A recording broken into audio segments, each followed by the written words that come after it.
De'Aaron Fox got his money, got that bag, but is he really a number 2 on a championship team? Plus, the Warriors have shut down Jonathan Kuminga trade talks. Why?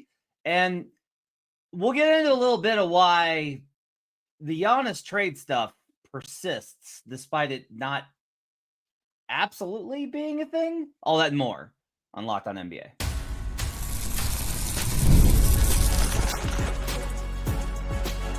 You are Locked On NBA, your daily NBA podcast. Part of the Locked On Podcast Network, your team every day. Welcome to Locked On NBA, your daily source for all things NBA from the Locked On Podcast Network, your team every day. Thanks for joining us and making us part of your day, being with us Monday through Friday, being an everyday. We do appreciate you guys hanging out with us. Today's show is brought to you by Monarch Money. Take control of your finances with Monarch Money. Use code LOCKEDONNBA at monarchmoney.com for 50% off your first year. My name's Matt Moore. I write a Substack at Hardwood Paroxysm. I am the co-host of Locked On Nuggets, and I am a senior NBA writer at the Action Network, joined by Haize. You can find him on Locked On Bulls, as well as about 17,000 different podcasts covering Chicago sports. What's the concern? What's the DEF CON for Caleb Williams right now, Haize? Oh, I'm not worried about it at all. I think Caleb's going to be perfectly fine. I think we have the offensive line and the weapons. We'll be good. But he had a bad day at training camp. That means that you should panic. He had a bad day. That's how that works. Is we have to panic because he. You know what? I've gone through so many times as a Bears fan where we heard great things through training camp. The season still was terrible. That I'm not going to freak out about it being bad. Yeah.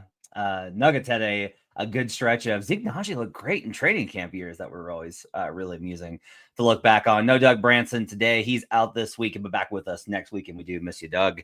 On today's show, we will talk about Shams Charania and Giannis Antetokounmpo can kind of continue to go back at one another a little bit, and the dynamic is kind of interesting. We'll talk about whether the Giannis trade stuff is real or if it's just a forced narrative coming out of ESPN. We'll talk about the Warriors' decision reportedly to not trade Jonathan Kuminga before the start of the season, what that means. But we start today, Haize. De'Aaron Fox agreed to a max extension, $229 million. God, the money is nuts these days. On Monday afternoon. For more details on it, you guys can check out Locked On NBA Game Night. They broke down the detail in real detail. Good conversation between Nick Angstadt and Gavin. Really good conversation. You can check that out as far as like where Fox ranks amongst NBA point guards. It was I was interested to hear some of those discussions, especially because like they had Jamal Murray above him, and I was like, really? As a guy that covers Locked On Nuggets, that was a little surprising to me. Go listen to that episode.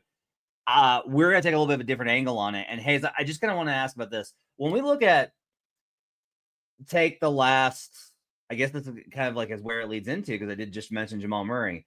Let's take the last 4 years, right? So 22, 23, 24, 25. And who was the second best player on those teams? So we got Draymond Green. I think he was probably better than Klay Thompson that 22 season. You've got Jamal Murray. You've got Jaylen Brown. And you got I think you got to say it's Jalen Williams from this past season. Yeah. Is De'Aaron Fox good enough?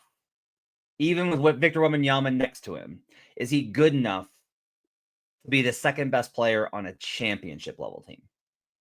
I think that is determined by just how good is Wemby at his best. And that's part of the reason why I do have some doubts around the Spurs team more than I think either you or Doug have. Like, De'Aaron Fox is good. And it's hard to kind of talk about or figure out how good he can be as a number 2 because he's been a number 1 most of his career. This is the first time we're going to see him in a secondary role for the majority of the season. And maybe that the clarity on that becomes a little bit clearer as the season goes on. But right now, De'Aaron Fox is a really, really good point guard with some big defensive limitations, but he's a really good point guard. I just don't know if he's good enough to be a number 2. But then again, there's so much up in the air on this Spurs team as far as young talent that could, develop and ascend. We may be talking about by the time the Spurs are ready to contend for a title, really, maybe De'Aaron Fox isn't the number 2. Maybe he's the number 3. Yeah, I mean, that'd be the hope, right? Like Dylan Harper becomes that guy, and you've got Harper on a rookie contract over the next 3-4 years. And then when Fox's deal starts to hit the expiration point, you can transition to Harper as preferably the second, or somebody else, because there's always kind of twists and turns that come along the way. I will agree with you on this. Fox not being able to get above 35% as a three-point shooter, I think continues to be a little bit of a problem, because Castle last season was 28%. Now Harper in college was 37% on spot up shots. So he may be the guy that kind of fits next to Wemby. But having a guy like Fox who's killer for the mid-range, like he really is, he's killer. Yeah. It's good to have those abilities. I love De'Aaron's defense, his ability to convert from defense to the other end of the floor, his speed. I love his patience in pick and roll situations, getting downhill. But like De'Aaron doesn't have that ability to space the floor completely. Now Victor's actually, more of a pick and pop threat than he is like an interior presence because of his size right now, and that's one of the things to keep in mind here. But as far as being a number 2 on a championship team, I like the way that you phrased it, because it's like, look, how good is Wemby? And if Wemby is so much better than an average championship level player, which is saying a lot, then that changes the equation. But that's the bar that Wemby has to get to. Is like he's gonna have to be like 1.5x Jason Tatum, and that's a very high bar to hit. Like, do I think De'Aaron Fox can have the kind of run that Jamal Murray had in 2023? No. I think he's a better player overall, because Jamal doesn't hit that level consistently. I think Jaylen Brown is a better player. I think Draymond's a better and more impactful player because he does different things. I do think it's interesting that the Spurs don't really have a pure point guard next to Wembanyama, and like Chris Paul was great for them because his ability to do that. Those don't exist anymore. So I'm just really curious to see what's going to kind of happen. How do you build around a big man when who's not like a Jokic type, when pure point guards don't exist anymore? That to me is kind of the question. I think Fox's talent level is worth the extension. I don't have a problem with the number. I do kind of question the status that comes with it, because I am kind of like, yeah, he feels more like a third to me than he does a second. Yeah, and I think that's fair, and we'll see, because if Wemby ends up being like some crazy generational player like it shapes up to be, maybe you're fine getting by with Fox, but I think you're probably ideally looking at Castle or Harper to really round out to be that number 2, or maybe if you have a player that's just as good as De'Aaron Fox, and then you have 2 true number 2s out there, then fine, you can get it done. Let me ask you this: how much more confident though would you feel about it if Pop was still coaching? It's a good question. Probably more so, just because like he's got models to kind of guide these guys along, right? And like Parker developed so much. Like he was such a different player by the time that he got to be like 2010 than he was when he came into the league. On the other hand, like the Spurs development system is still really great. So I think there's reason to have optimism about Castle and Harper. I do think it'll be interesting though if we get 2 years into this and it's like Castle and Harper are absolutely going to be part of this core long term, and you can't have the minutes and usage taken up by Fox anymore. But Fox is on this kind of a deal. That I think is going to be something to kind of watch. The other one here I think is Devin Vassell, who can play small forward. He's big enough, but he's logged a lot of time at shooting guard. That backcourt's just a little jammed right now. And in the short term, I think that'll be something to watch going into the season. Coming up, the Warriors are reportedly shutting down talks for Jonathan Kuminga in a sign-in trade. Why are they doing that? Why would they do that? Why would they do that? Windy fingers. We'll talk about that coming up on Locked On NBA. Time to fuel up and turn it up with 5-Hour Energy Transfusion. It brings the bold, grape, ginger, and lime flavor of your favorite golf drink, minus the alcohol, into a quick, energizing shot. Whether you're sinking birdies or just making memories with friends, this one's a hole-in-one for your energy game. Let's be honest. Some days on the course or off it, you just need that extra boost to stay sharp and energized. I love going to driving ranges. I love going to the driving range, but it'll wear you out, man. And having 5-Hour Energy to push you through so you can get a good driving range session in, I think is absolutely the way to go. Golf is all about good times with good people and good flavors, of course. The grape ginger lime flavor gives you the best parts of your clubhouse go-to without chasing down the bev cart.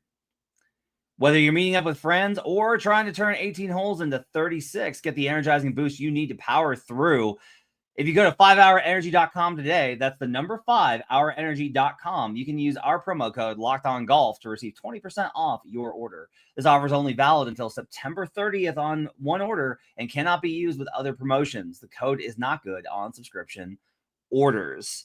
Order transfusion flavored 5-hour energy shots today. We'll be right back on Locked On NBA. Back here on Locked On NBA, thanks for joining us, making sure that you're with us each and every day. Appreciate you guys being with us. Do appreciate those 5-star reviews. If you're watching at youtube.com/LockedOnNBA, which all of you can be and should be, subscribe to us. Give us those like and subscribes, man. We need the support. Let us know in the comments if you think De'Aaron Fox can be a number 2 option for a championship team. Haize, news out of San Francisco. Tim Kawakami, who's been covering Bay Area sports for decades, reported for the San Francisco Standard that the Warriors are not expected to trade Jonathan Kuminga. Several sources have indicated the Warriors have been unenthusiastic about the general idea of a Kuminga sign and trade from the outset. The broad context is that owner Joe Lacob remains a fan of Kuminga's and is determined to either keep the 22-year-old on the roster or get real value in return, and he's willing to wait it out. He'll be back on the Warriors roster to start the season, Kawakami says, and he'll either come when he signs the Warriors offer or accepts the $7.9 million one-year qualifying offer. Do you think this is just leverage, or do you think that genuinely this is how much they like him or ownership likes him, and we're going to continue to see this mess drag on until training camp? I think it's a bit of both. I definitely think this is basically calling the bluff. Like, okay, you say you're willing to take the qualifying offer. Let's see it. I think we can't forget that Jonathan Kuminga had this post in his Instagram story the other day, basically with him sitting down, basically saying, "Hey, I'm cool waiting this out." So now you have the Warriors putting their chips out on the table too, and I think the Warriors are right for this, regardless of where it's rooted in. You don't lose a player like Jonathan Kuminga for nothing. I'm not here to say Kuminga is some amazing player. I don't even know if Kuminga could be a star at the next level, but I do think he's shown himself to be a good enough player to where losing him for nothing. I get it. The 2-timeline thing is gone. Him and Moses Moody are kind of the last residuals left of that, but you need to get something back. This thing with Jimmy and Steph and Dre, it's coming to an end sooner rather than later, right? We know that it's like a 2-year window on this.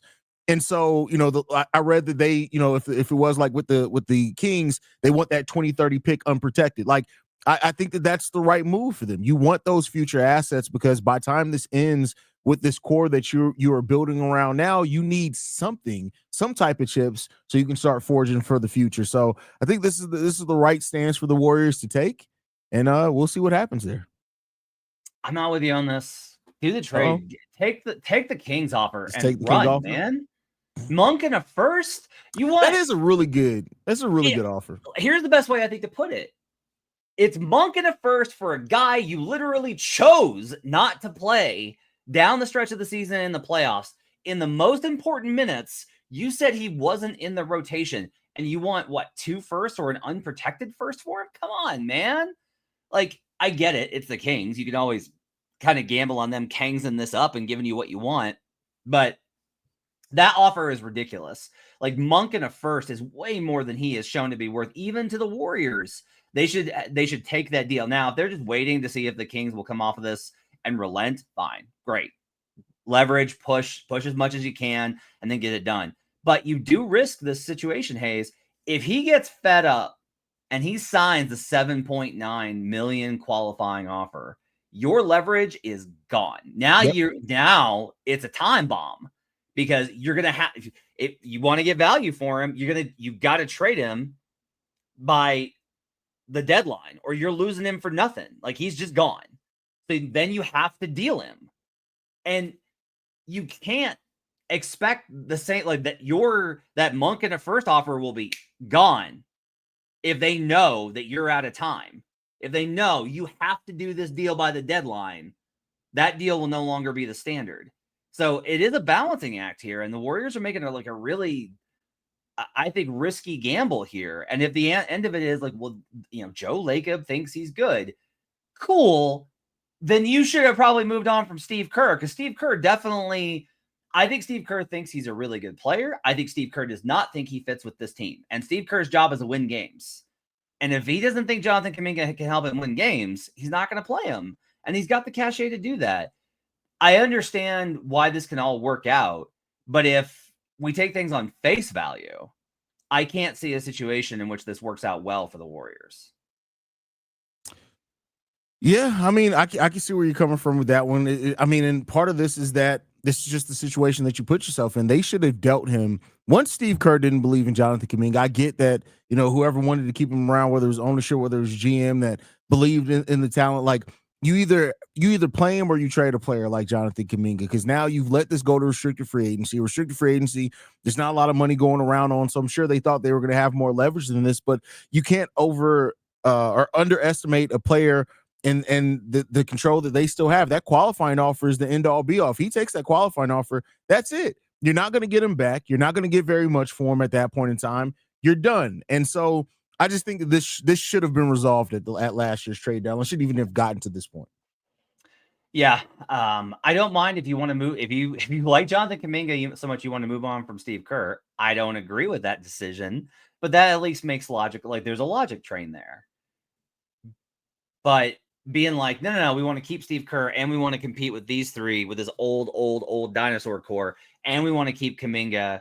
And if we trade him, we want top value for him, even though he's not playing. Like, none of this kind of tracks and makes sense, but that's usually how restricted free agency, I think, is going to go for now. Coming up, Shams Charania will not stop talking about Giannis Antetokounmpo being traded. And it continues to be a sore point with Bucks fans and continues to be a sore point a little bit with the Bucks team and Giannis. So what's actually going on? Haize and I'll dive into it coming up on Locked On NBA.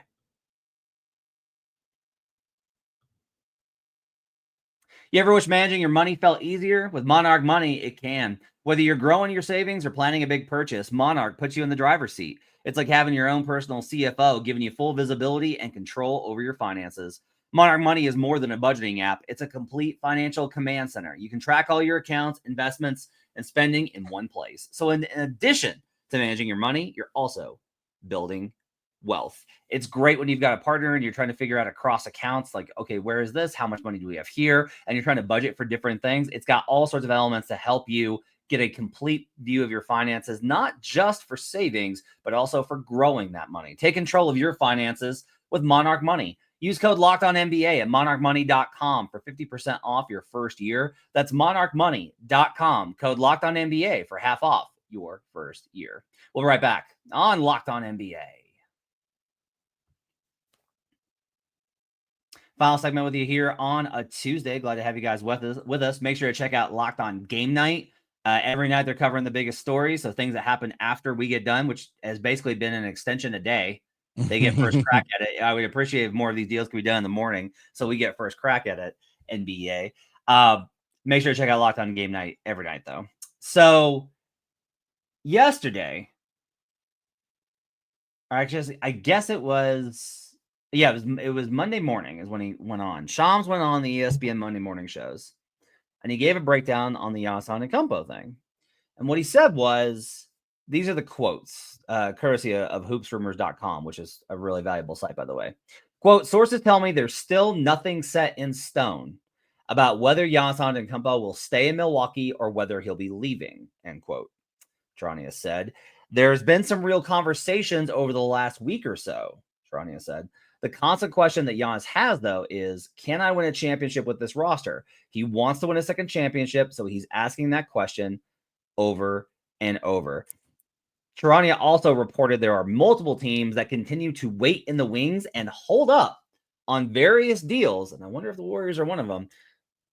They're waiting on some of these decisions on various free agents or final moves to see what's going to happen if Giannis decides he wants out. The Bucks team account responded to this with a snoozing emoji. You've got Giannis was at a very large sports collectible trading convention over the weekend, and somebody shouted out, all in for Milwaukee, and he responded, all in for Milwaukee. I have my own thoughts on this, because Bucks fans, understandably, pretty annoyed that I've talked to about this whole thing. What's your feeling on this? Like, is this ESPN just trying to force the issue of a major star that's wanted out and the idea that he could be traded, or does he have a point that this issue still has not been settled? I think he does have a point. That it hasn't been, and I don't think it will be settled until the Bucks and Giannis, with Giannis on the roster, are on their way to a finals, whether that's the Eastern Conference Finals, and they can then make the case that they're right there. Like, as much as we've heard about Giannis, he does want to compete for titles. He does take that seriously. Now, I know he loves the city of Milwaukee too, but if I think if this team gets out to an extremely slow start, there's a chance there. If they're bad by the trade deadline, there's a chance there. If there's done at the end of the season, they're a first round exit, I think that there's a chance there. So I understand. I don't think this thing is settled to where Giannis is just locked in and staying with the Bucks regardless of what happens. I think that he's using the power that he does have as a player, not being a drama queen about it, but just taking it a step at a time. Like, if the Bucks falter at any point in time in this, then I do think that there's a chance that Giannis could ask out. But he's given them an opportunity. He's given them a chance. They made a lot of changes. And reportedly he was in contact with Miles Turner. So he's still very much engaged. But if something falls apart here and it just looks like if they're in a situation like Philly last year, I could see Giannis wanting out at the end of the season. So I think, for starters, there's not a lot of upside to Shams just trying to invent a player wanting out. Right. Like, there's just not a lot of upside there. I always kind of return to the players in charge here. I sat through the Dwight Howard trade saga in 2010 and 11. And Dwight didn't want to be the bad guy. He never wanted to be the bad guy, but it was clear he wanted out. It's not clear Giannis wants out. But what is also clear is that Giannis has not come out and been like, I'm not leaving. I am going to be a Milwaukee Buck for life. That's my intention, right? If he says that, I think you can respond to it. I think that then that's like, and then I think if that was the message being sent, you would hear someone having reported it. If you want to believe that Shams is just talking to other teams and it's their wish casting, fine. But someone, somewhere, would have been told he's not leaving. That's it. And if you say, well, the Bucks reporters are acting as if he's staying, I'm sure they are, because I'm sure the Bucks team, if he doesn't say either way, he's under contract. And so the Bucks have got reason to be like, he hasn't told us he's leaving. He's still under contract. What's the story? And the story is that it doesn't really matter if he's under contract. He's got to say, I want to be here. I'm committed. I'm staying. Like, not pursuing a trade. He's got to end it. And whether he wants to or not, or whether, somebody was telling me like, oh no, his camp doesn't really leak anything. One, I don't ever really believe that. But two, sorry, this time you're going to have to, if you want this conversation to actually end. If you're so mad, that you're taking shots at Charania, you need to end it. You can do that, but you've got to actually do it, because all this chirping back is going to look silly on your part if you wind up asking out anyway, which again, I think Giannis can. I think Giannis, if he wants to, can wait as long as possible, get through his entire summer, look at everything, talk to everybody, make an assessment on the roster, and be like, yes, I'm in, or no, I think it's probably best if I move on. I think that he has earned the right to do that as a champion, an MVP, and one of the best players of the last 25 years. But he's going to have to make that decision at some point. One of the things I do think that I understand Bucks fans being frustrated about, though, Haize, is I feel like every side is so motivated with how this is reported and how it's leaked. If Shams was more to say, like, look, he can absolutely stay. It's entirely possible that he gets to the end of the season and decides that he wants to stay with the Bucks. That's the most likely default answer. Then Bucks fans probably respond to this differently, and Giannis probably responds differently to this. But he doesn't do that. It's all like, still up in the air. Other teams still want to get him. Versus, I do think other outlets have done a better job of being like, he might stay, but he hasn't made the decision yet. Like, not making a decision is a decision. Yeah. But you do have to frame it that there's a possibility that he returns. Does that make sense? Do you think that, do you think that Giannis basically has to, or he needs to come out and just say, hey, I'm staying here in Milwaukee? Or do you think there's a little bit of that concern over the blowback that if he does say that, and in a year, let's say this time next year, he looks at the situation and says, hey, it's not going to happen here. I want out. Like, is like the 1 foot in, 1 foot out thing. You think that he has to, or is best for the team for him to come out and do that before the start of the season? Yeah, I think it's best if I definitely think it's best if he does that, because if you go back and you look at the teams where a player might want out or is considering wanting out, or there's rumors of him leaving, look at how quickly the 2018 Pelicans, coming off of a win over the Trailblazers in the first round, one of their best seasons, how quickly that team fell apart once AD signed up with Clutch and came into camp, and it was like, oh man, he's going to want out. Like the team fell apart. Go back to 2010-11 and the weight, the shadow that Carmelo Anthony's trade demand held over the Nuggets. Whenever you have that, it derails your season. And I think you saw a little bit of that with the Kings and De'Aaron Fox last year. And I think you might honestly see it with this year with them, with Domantas Sabonis, who also made noises about possibly wanting out. If you want guys to lock in, if you want everybody to be on the same page, you have to give them the security of knowing what their situation is going to be. Because if you're like, well, I'm still evaluating what I want to do, the other players have a responsibility for their careers to be like, then I got to look out for me. Like, I got to watch out for my numbers, my contract, my playing time, to make sure I don't get caught in the crossfire here. So yeah, I think he's got to settle it. And from the perspective of going back on it, I just going to think you do have a right to be like, I changed my mind. Like, I was committed last year.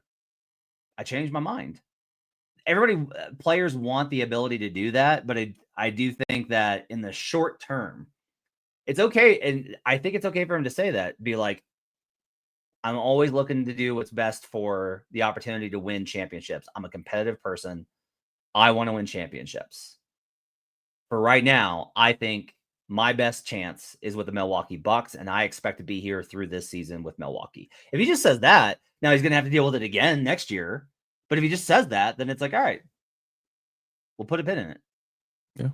No, I agree. I see where you're coming from with that one. And I don't know if Giannis does it, but I could definitely see your point in how that helps team morale. And also, if you want everybody to focus in and get ready for this battle that's about to be the season, and definitely playoffs, if they make it there, as a leader, you may need to calm those talks down just so you can focus on the basketball aspect of it. I said this to somebody, and I want to get your thoughts on it. If this was Woj, I would feel differently about it. Would you? Yeah. I mean, yes. Woj got almost blind trust for me. So yeah, I can see where you're coming from there. And I mean, it's interesting because I don't think that Shams isn't wrong often. Yeah. I wouldn't say that at all. I wouldn't even say that he's wrong many times. It's just that he's been wrong more often than Woj was, where it's like Adrian was never going to get something like that wrong. And if he couldn't confirm it, he wasn't going to report on it. I kind of understand this position though from Charania, which is like, look, if you keep pressing and you keep asking people in the Bucks organization, has he told you he's staying? And they're like, no. What are you going to do with that? Yeah. You know, and that Bucks fans are like, well, he hasn't said he's leaving either. Sure. But there's a reason this is a question. And I think you have to be considerate of that. All right.